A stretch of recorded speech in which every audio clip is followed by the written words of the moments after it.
How would you define flow?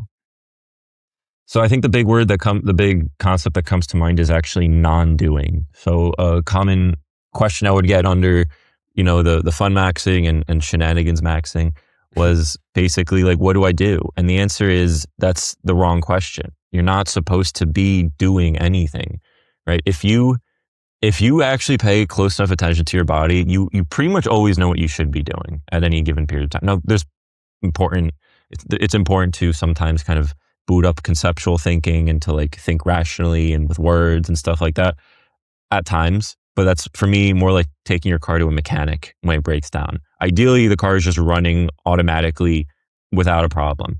But the reason a lot of people can't kind of make decisions or live in the world intuitively is because they've shut off the channels of communication between their body and their mind. They are the two main issues come up. The first is you're identifying with your thoughts way too much. And this is a Buddhist point. They get so caught up in the thoughts that they're thinking. First of all, they think that they're the ones thinking the thoughts. You are not the generator of the thoughts. Thoughts actually get generated automatically. And a good way of testing that is if I say, think of a random number from 0 to 100, and you think of a number, where did that thought come from? That wasn't you.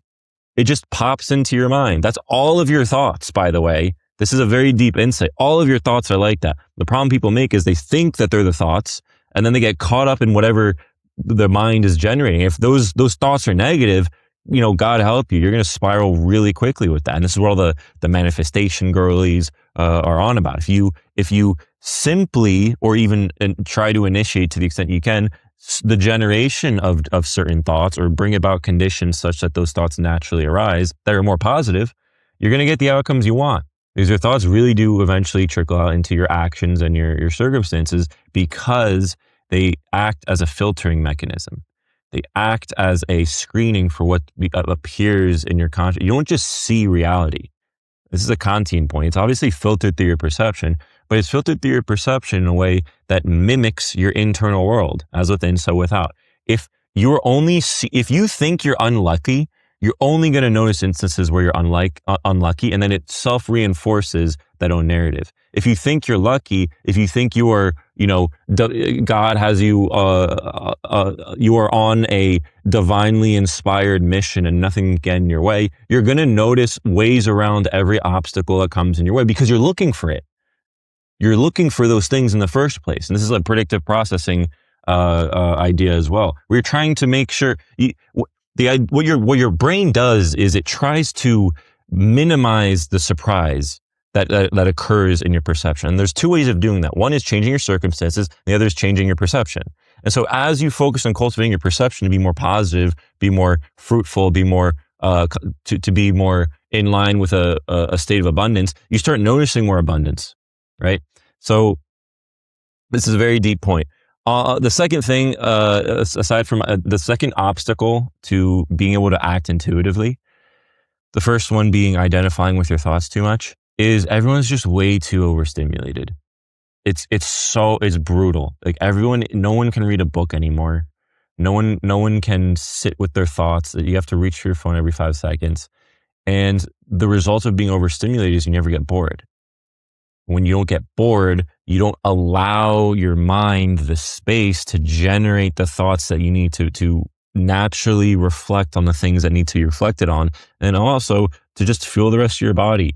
Your body's processing stuff too, right? It's not just your head, it's not just your thoughts. But if you're constantly overstimulated, then you don't actually allow yourself to have that space to start reflecting on the big picture things, to start reminiscing on memories and reinforcing certain beliefs that need to be reinforced, or just in general, you are numbing yourself to what comes your way from external reality. And so what I always suggest for people is you download app blockers. You need to be limiting your screen time. Other super stimuli, weed, porn, other drugs, music. I love music. I'm a musician as well. But if you're always listening to music, you don't give yourself the space to think. And so with these two problems of over-identifying with your own thoughts and narratives, and being way too overstimulated, you cut yourself off from being able to act more intuitively. But if you get to a point where you're really bored and you push through that initial period, which sucks, then you'll be surprised. Ask yourself what you should be doing and you'll get an answer pretty clearly. Yeah, and I really liked what you said there about perception. Is it's maybe one of it's a good example of convergence, right? If something keeps coming back, there must be something to it. And what you said about if you only see in think of negative things, that's the only thing you'll see. And I've experienced this so many times in my life. It's a weird example, but when I was a kid, I used to collect these uh, uh, rim caps. Like back in the day, like crappy cars didn't have actual rims on them, but they had like these plastic hubcaps, so to say. And sometimes when they would hit a corner or something, it would fly off and they would just lay on the sidewalk or whatever. And when I was like 5 years old or something, I thought they were really cool and I started collecting them. And my mom, like, she'd never paid any attention to them. But as soon as I started collecting them, she saw them everywhere. And it was just, there weren't any extras. We just started paying attention to them. Um, it's later in life when I used to ride freestyle BMX at a, well, pretty good level, I'd say. And it was, I did a lot of street riding as well. So we would always go to check out street spots, stairs, a bank, a gap, whatever. And even to this day, that like skate mode is still active somewhere in my head. Whenever I see like a good gap set of stairs, I'm like, oh, I think I could probably 360 off this stairs or whatever. And it's that perception is still there. And final example is when I became a journalist and I started writing for this magazine, I had to come up with many topics. So this magazine, they wanted me to pitch all my own topics, and I had to pitch like 4 or 5 stories every single week, right? So, and they had to be very specific.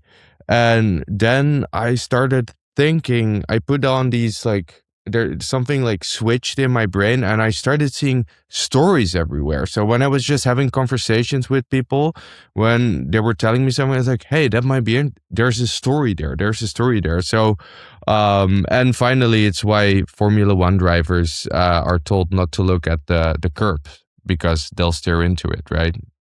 I didn't know that. That's funny. Yeah.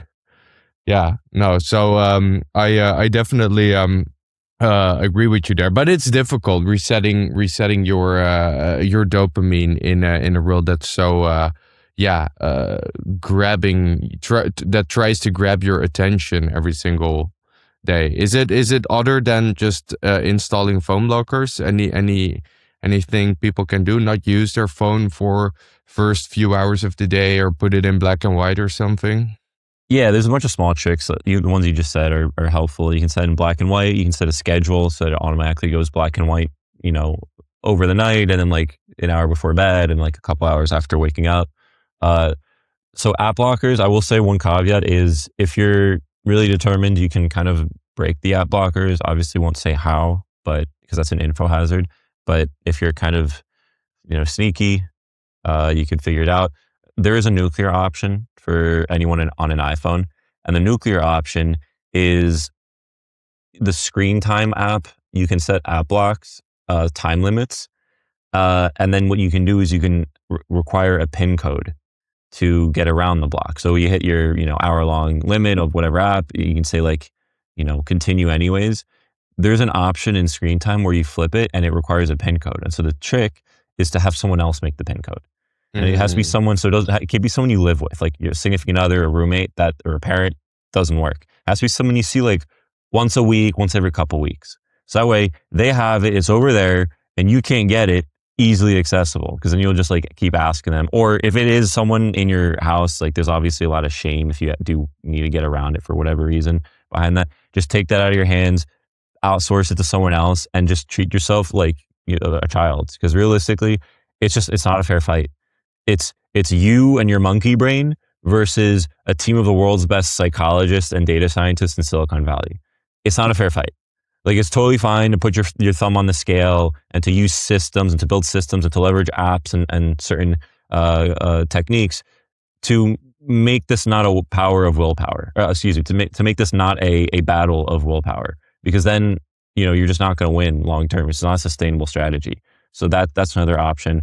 And the other one, it's not really. I feel like a lot of my advice is always super just common sense, but a lot of people benefit from hearing it. Go on walks, like without music. Go on walks. Just get the blood flowing a little bit, and just like allow your thoughts to come in to conscious awareness, kind of unprompted, rather than always just trying to like be purposeful. Walk, meander, right? Don't try and go somewhere, and just allow thoughts to arise.